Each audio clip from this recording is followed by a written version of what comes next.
Finally, a judge in Canada who brings common sense to the courtroom. Um, I often make note of judges, especially judges here in British Columbia at all levels, who just make a mockery of our legal system by being more activists and less impartial judge. Um, they don't apply the law more than they interpret the law to their own satisfaction. And the way things have been the last several years, especially under the last decade under the little weasel dictator Trudeau, it's been pathetic. The judges across this country, but mostly here in BC and Ontario, they, like I say, they've acted more like activists than judges, letting multiple repeat criminals just go free with little to no punishment whatsoever, which is no incentive for them to stop, or no deterrence, I should say. No deterrence for them to stop. Rather, it's an incentive for them to keep going because they never get in trouble for anything. And if they do, they get let out right away. RCMP, any member of law enforcement, doesn't matter what department or agency, can build an ironclad case, and some idiot in the Crown Prosecution Service or at the sitting on the bench will find some asinine reason to let them go. Oh, they weren't hugged enough as a child. Oh, their parents were just bad people, so now they're a bad person. All this kind of crap, right? Generational harm. What the hell even is that? Because your great great grandfather had to go to school, you now suffer nightmares or something, so you have to drink and rob people? Okay. So, since I'm always hammering on them, it was such a refreshing change to see a judge in Canada actually do the correct thing for once. And she really nailed it out of the park. I mean, she really hit it out of the park. So this happened in a town called Truro. Don't know if I'm pronouncing that right. Not Truro, Nova Scotia. Truro, Nova Scotia. Now, I've said a lot. I don't usually write scripts or anything, but I want to get this right because this judge is awesome and she deserves my attention on this one to get this correct. So this comes from a National Post story written by Chris Lambie, or maybe it's Lammy? I don't know. I'll assume it's Lambie. But I'll start with the details, obviously. So, and this is what makes it really particularly awesome. The person in question, the reason that they were in court, is a Mi'kmaq First Nations person in Nova Scotia. And what they had done is they had set up like a portable, it's referred to as like a baby barn. So I guess like a portable little shed or something. And they were selling marijuana products at the roadside. So dried cannabis, edibles, and extracts. And they were doing this on reserve land, according to the story. And there were many, many complaints. From the story, it also says that, to the judge's knowledge, the particular First Nations group on which this was taking place, which is Millbrook First Nations, they did not, have not, do not ever have supported, doesn't support operation of cannabis trafficking enterprises on its land. So even from the band itself, it's like, hey, no, we don't we don't go for this. We don't endorse this. This is bad. So this fella got picked up. Apparently, this is quite an epidemic spreading across Nova Scotia, and this one in particular, this operation in particular, had a number of complaints to the point where the RCMP had to take action. So they arrested him. They brought him in. Now, on the surface, what do you have here? Okay, you've got a First Nations person on a reserve selling weed. All versions of it. So you go, okay, well, in Canada, that's basically, they're untouchable, right? Especially after Trudeau.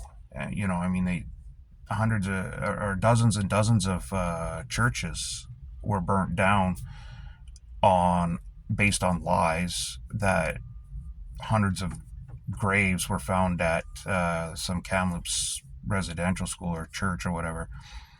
Turns out not a single grave there. It was all interpreted by a purple-haired 400-pound land whale PhD candidate who wanted to drive a narrative. She wanted to find graves. That's it. I would suggest that not only did she never get her PhD, but you should take her frickin' master's and her bachelor's degree away, because if you can't look at radar imagery and determine what is a grave and what is just like natural pockets in the earth, or a lot of this that they said were graves were simply just remnants of old pipelines and stuff, like for sewer and water, etc., etc. Once somebody with a brain in their head looked at all the radar imagery, they're like, that's not a grave, that's not a grave, that's not a grave. And they had explanations for every one. Now, of course, anybody who says that gets absolutely flamed and canceled because, oh, you're just a denier, blah, blah, blah. No, I just operate in the realm of logic and reasonableness. So, all these churches got burnt down, not one investigation, because according to Trudeau and his buddy Butts, Jerry with an I, it was understandable. Yeah. Something happens to you, something that doesn't even affect you, something that of which you were never a part, upsets you. So your answer to that is, hey, let's go burn down a bunch of churches. And that's understandable. Well, no, that's arson. People could have died, right? Fire rescue responds to a church burning, something could have happened, and now you've put somebody on the crew at risk. Like, there's just so many things that could have happened, but to an idiot, it's understandable. So you'd think, okay, you got a native on reserve land selling weed. How does this even go to court, right? Like, that's not possible. Well, here's an interesting thing. This is, her name is Chief Judge Rhonda Vanderhoek. Rhonda Vanderhoek. Awesome. You deserve a big pat on the back. When asked for comment on the case, she said, there was no foundation to support such a conclusion, and the court dismissed the application before it even got off the ground. So, the guy who was arrested, he felt he had every right to do it based on, excuse me, based on previous Aboriginal or indigenous treaties or Indian treaties or whatever. So he figured, hey, there's something in there somewhere, I'm sure. Didn't look it up, just went, hey, I'm Indian, I'm on native land, so I should be able to sell weed. What's the big deal? I'm entitled, right? It turns out he's a relative of somebody who actually did do a lot of work and advanced native treaties in regard to fishing, like in regard to the fisheries out there in Nova Scotia. But he did it all properly. He did it, through the courts and got the laws changed appropriately. he didn't just set up shop and start fishing illegally. I don't know, maybe he did, but that didn't say that in the story. Maybe that's how it all started. Maybe that's what the route he's going down. But he felt that it was fine. His lawyer said that, well, the government said that they might be entertaining this idea. They might allow for natives to sell weed on their own land. And the judge is like, yeah, and that might happen a year from now, 5 years from now, but even if it happens tomorrow, it doesn't matter, because this guy selling weed happened under the law as it is right now. So it doesn't matter what the law is going to change to be, it's what it is right now. And so he got arrested and charged. One charge was possessing cannabis for the purpose of trafficking, and the other one was, or selling. The other one was receiving for the purpose of sale a cannabis product that is required to be packaged and stamped. So in Canada, everything, well, tax, right? It's very important that everyone pay tax on absolutely everything here. And so if you're selling something like cannabis or like cigarettes, whatever, it's supposed to have a stamp and a seal on it. So like when you buy cigarettes from the US or something, it'll say like where the seal is on the cigarettes, or it used to be anyways. I haven't smoked in like decades, but back then it would say, not duty paid instead of duty paid. And same when you would get them off the res, it'd be the same thing. It's like not duty paid. So everything's supposed to be, stamped and come in a sealed package and all that. So it's funny, that was the more egregious crime of the two. The fact that he was selling weed illegally, yeah, that's bad. But the fact you were doing it without a tax stamp, oh my God. And the sentence reflects that. So he thought he'd just be able to go into court and say, I'm native, I'm on reserve, I can do what I want. And the judge said no. And this is quite possibly one of the best statements I've heard in a long time. And to say it in this day and age, in the middle of the woke era, I know it's kind of winding down the world over, but in Canada, it's just as strong now as it ever has been. It's ridiculous. They're clinging on to it like I said, like Gerald Butts clings to Trudeau's ass, and now Carney's ass. So she says, the judge, it is worth noting that a belief in a right is quite different from an understanding based on a considered analysis of a situation. Our society is democratically organized around laws, and determining that a law does not accord with one's preferences does not entitle one to breach it. I just love that. Our society is democratically organized around laws, and determining that a law does not accord with one's preferences does not entitle one to breach it. That is beautiful. That is absolutely beautiful. And the first part too. It is worth noting that a belief in a right is quite different from an understanding based on a considered analysis of a situation. So in other words, get your feelings out of here. Here's the law. This is what it is. Respect it or pay the price. I love that. That's amazing to me that she said that. Like, she just hammered it home. And so going to the punishments. So for the possession, she handed down 6 months, and for the tax part, 12 months. But of course, it's Canada, so you serve them together, right? It's concurrent service for time served, and you get triple time if you're held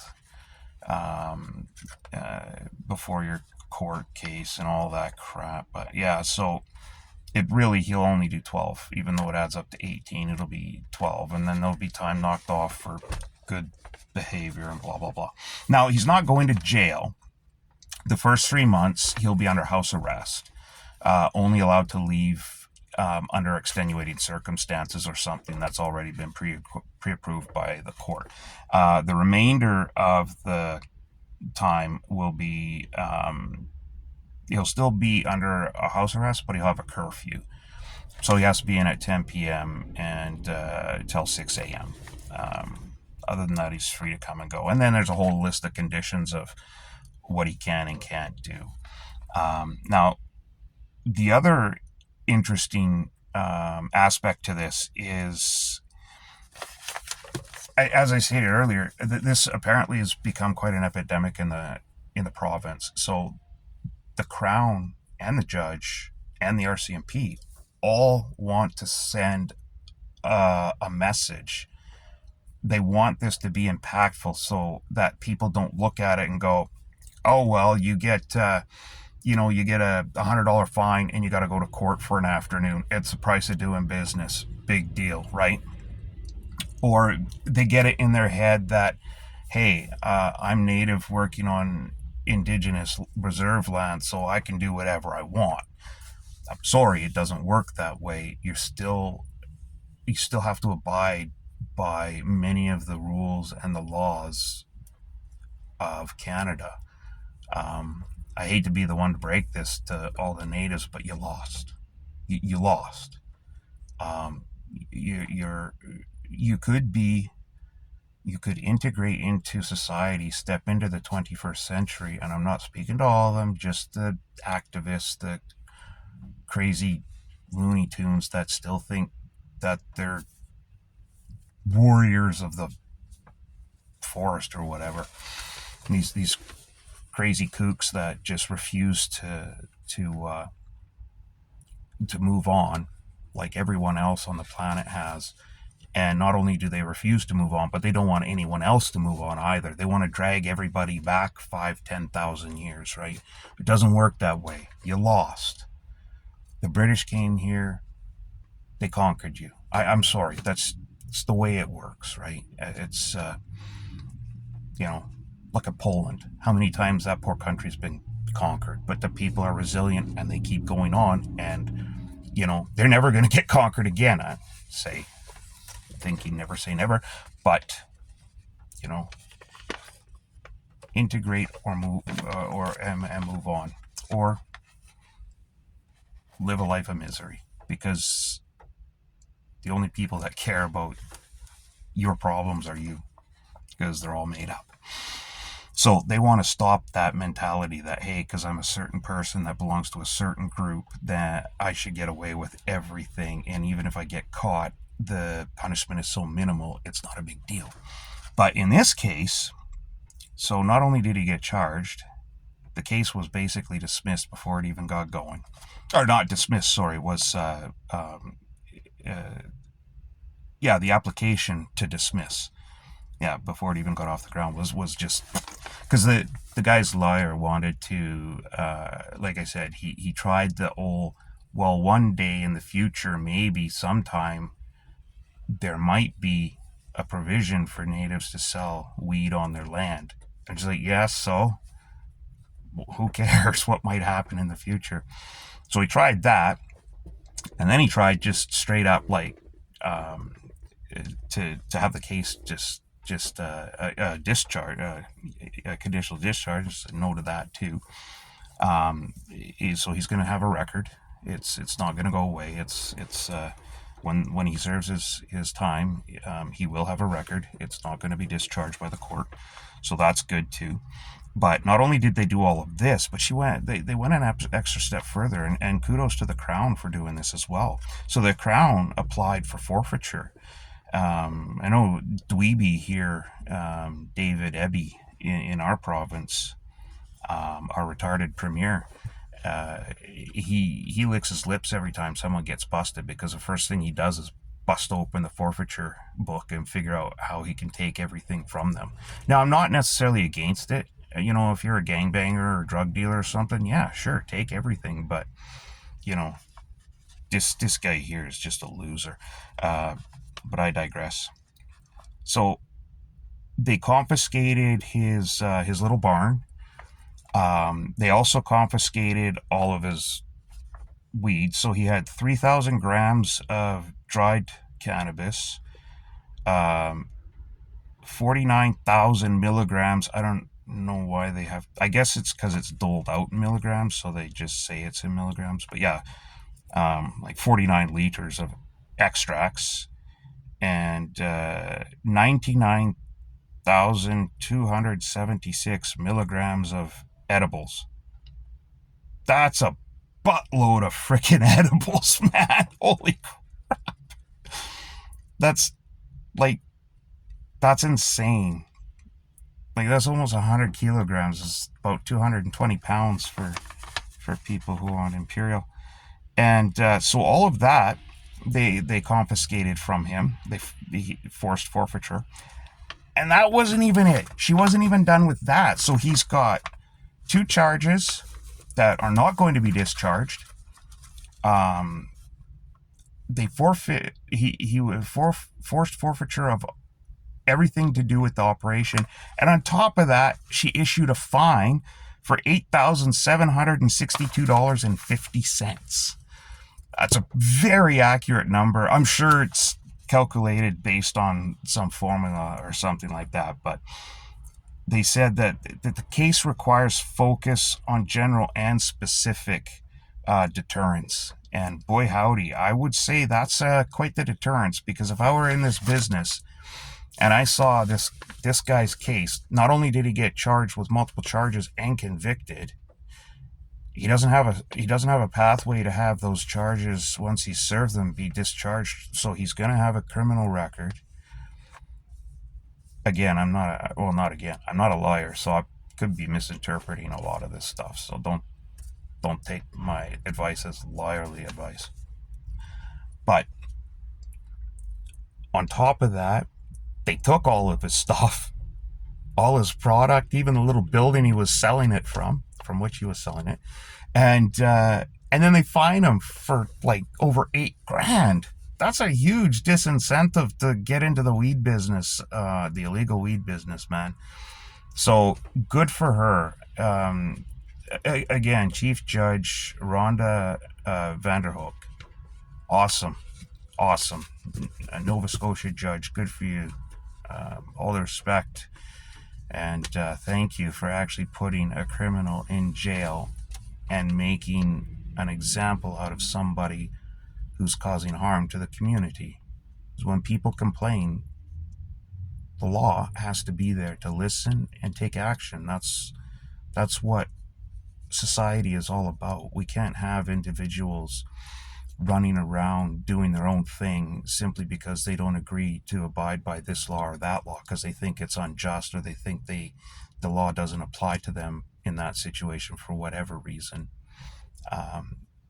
It really doesn't matter. At some point in this country, everyone got together and agreed this is what Canada is going to be. That's the Confederation is going to be made up of these rules, these laws. This is what society is going to accept and what it's going to shun. And that's changed over the years, as it should. But you can't just say, oh, well, I don't like this law, so I'm not going to follow it. You can't do that. If you disagree that strongly, then you have to either fight it appropriately, not like a retarded activist.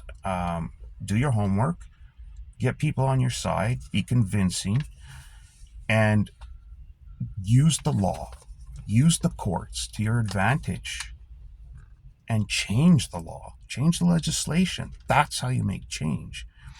You don't make change by sitting on a railway track and bitching and moaning and setting fires to everything. That's not how you make change. That's how you really, really piss people off and get them against you, not with you. But if you talk to the people and say, look, I was born here, my family's been here for hundreds of generations, this is our land, and at the very least, we would like to make a little extra money to support ourselves so that we don't have to live in squalor conditions, and we have clean running water. And one of the ways we can do this is by selling weed on our reservation. It's already on our land. People will come to us. We'll follow the laws.